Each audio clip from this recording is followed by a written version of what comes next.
ये लोग 4-5 दिन से भूख हड़ताल पे बैठे हुए हैं। इनका कोई सुध लेने वाला नहीं है। अब स्थिति बहुत गंभीर हो गई है। उनको चेस्ट एक्सरे इन्फेक्शन तक फैल गया है। कहीं न कहीं आयोग को अपनी भी साख बचाने की ज़रूरत है कि कुछ न कुछ तो आयोग को भी सोचना चाहिए कि कोई बच्चा बेचारा परीक्षा देने के बाद अगर 5 दिन से भूख हड़ताल पे बैठा है तो उसको कितनी दिक्कत होगी यहाँ पर। तो हमने पीआईएल डाल दिया, ज़रूरत लगी तो हम सुप्रीम कोर्ट भी जाएँगे इसके लिए यहाँ पर। आखिर बच्चों के न्याय के लिए किसी न किसी को तो खड़ा होना पड़ेगा। सरकार को भी है कि सरकार को आयोग जो है और सरकार है, इन लोगों को कन्विंस करना हम लोग की ज़िम्मेदारी है। ये लोग 4-5 दिन से भूख हड़ताल पे बैठे हुए हैं। इनका कोई सुध लेने वाला नहीं है।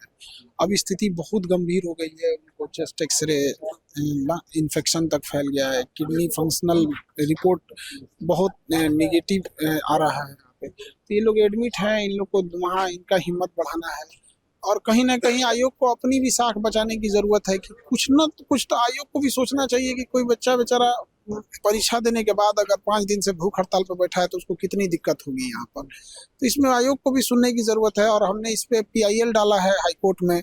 परीक्षा खत्म हुआ उसके बाद ही हमने पीआईएल डाल दिया उसमें कि सभी जिलों के जहाँ-जहाँ परीक्षा हुए हैं उसके सीसीटीवी फुटेज को सार्वजनिक किया जाए।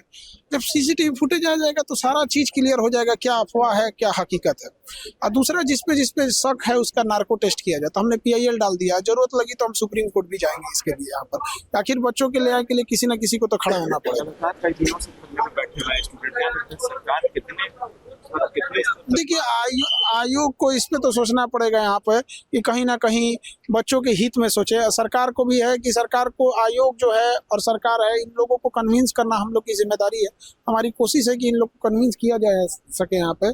और हाई कोर्ट का जैसे अब चूंकि छुट्टी हो गया इधर हाई कोर्ट में, वरना वहाँ से हम लोग सीसीटीवी फुटेज ले लेते तो हम लोग साक्ष्य भी दे सकते थे यहाँ पे, क्योंकि आयोग तो एक बार में झाड़ देता है कि भगा देता है बच्चों को कि हम ऐसा कुछ नहीं हुआ है। तो कहीं ना कहीं बच्चे साक्ष्य कहाँ से लाएंगे? तो साक्ष्य लाने के लिए एक सीसीटीवी फुटेज ही माध्यम हो जाता है। अभी तक सरकार कुछ रिस्पॉन्स दी है आप लोग के धरने का या प्रोटेस्ट का? अभी कुछ मतलब मिला जुला रिस्पांस है, लेकिन ऐसा कोई रिस्पांस नहीं है कि जिससे बच्चों को राहत मिल सके यहाँ पर। अभी हम लोग उसमें आगे और बात आगे कन्विंस करेंगे, बढ़ाएंगे।